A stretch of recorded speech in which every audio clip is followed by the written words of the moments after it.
Maybe you just got your license, or you're in the process of getting your license, or you have future goals of being in real estate. In this video, I'm going to cover the top 5 things you need to know when deciding which real estate brokerage you should join. These are in no particular order. All 5 are very important, so you're going to want to stick around to get all 5.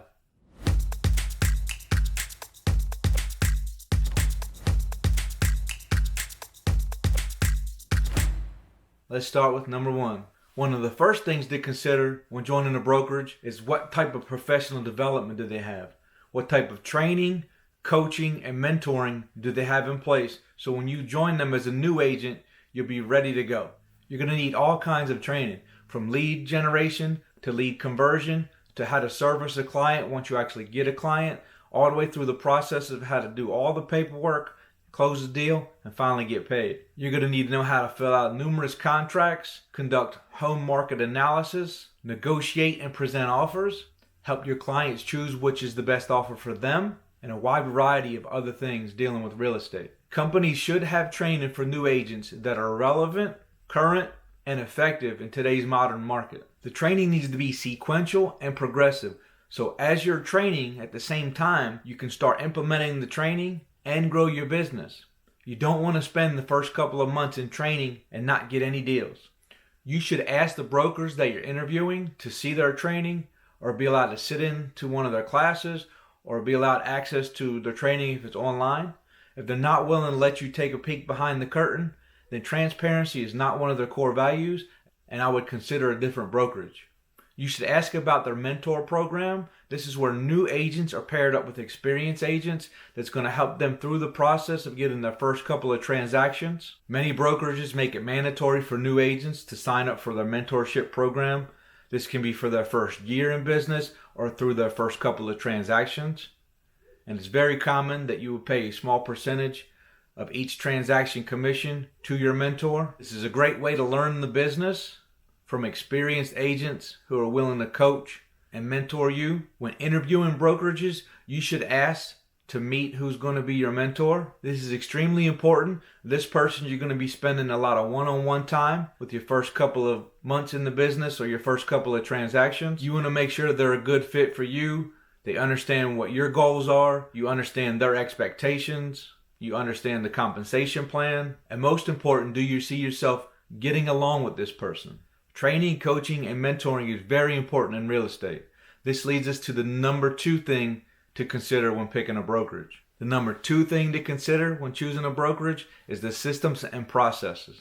All brokerages have some type of systems or processes in place that's going to help you maximize your effort and time. These range from CRMs, checklists, software, support staff, and other systems in place that help you stay organized. There should be a specific system for everything you do in your business, from finding leads all the way through to when you close your deals and how you get paid. These systems should be centered around how you can provide the highest quality of service to your clients.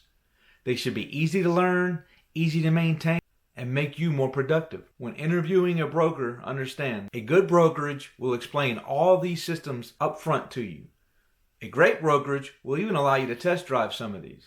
Some of the very best systems in the business allow you to serve more clients at a higher level, which in turn allows you to make more money. That brings us to the number 3 thing to consider when choosing a brokerage: your commission splits and your fees. When talking about commission splits or fees, you need to consider 1, what are the fees and the splits?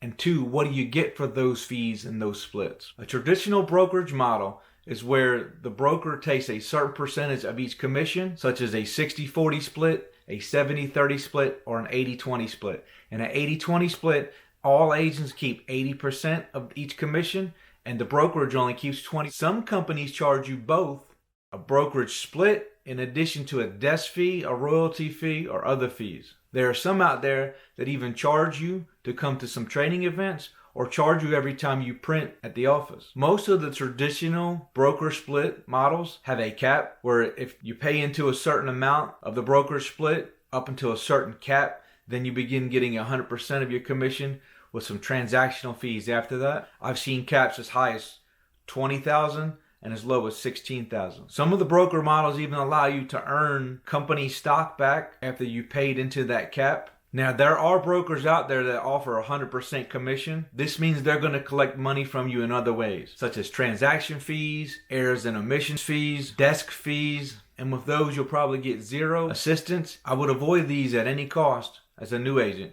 because many of them don't come with systems in place, leaving you paying thousands of dollars to get your business up and running. If you're stuck spending all of your resources on systems to get your business up and running, then it's going to be hard to grow. This leads us to our number 4 thing to consider when choosing a brokerage. What is the potential for growth? Small brokerages focus on a specific market and have fewer agents. They are generally more selective in who they want to join and are very niche to a geographical location or specific clientele. Larger brokerages have a greater potential for growth. Some of the big names like Keller Williams, Remax, and EXP all have national recognition. Some even have global recognition. Many new agents use these global brands to help build trust and credibility in the market. Everyone starts out brand new, having zero closings and no experience. As your business grows, it's important that you have a brokerage who's also focused on growing you and your business. Many of these brokerages offer incentives for agents who are willing to help the company grow, while others are hiring corporate recruiters to grow the businesses. As your career begins and progresses, it's natural that you're going to spark interest in friends and family and other real estate agents that are going to see you killing it as a rock star real estate agent. They're going to be curious as to how you're so successful, and giving them information and helping them join your brokerage is going to be a no-brainer. The number 5 thing to consider when choosing a brokerage is the culture.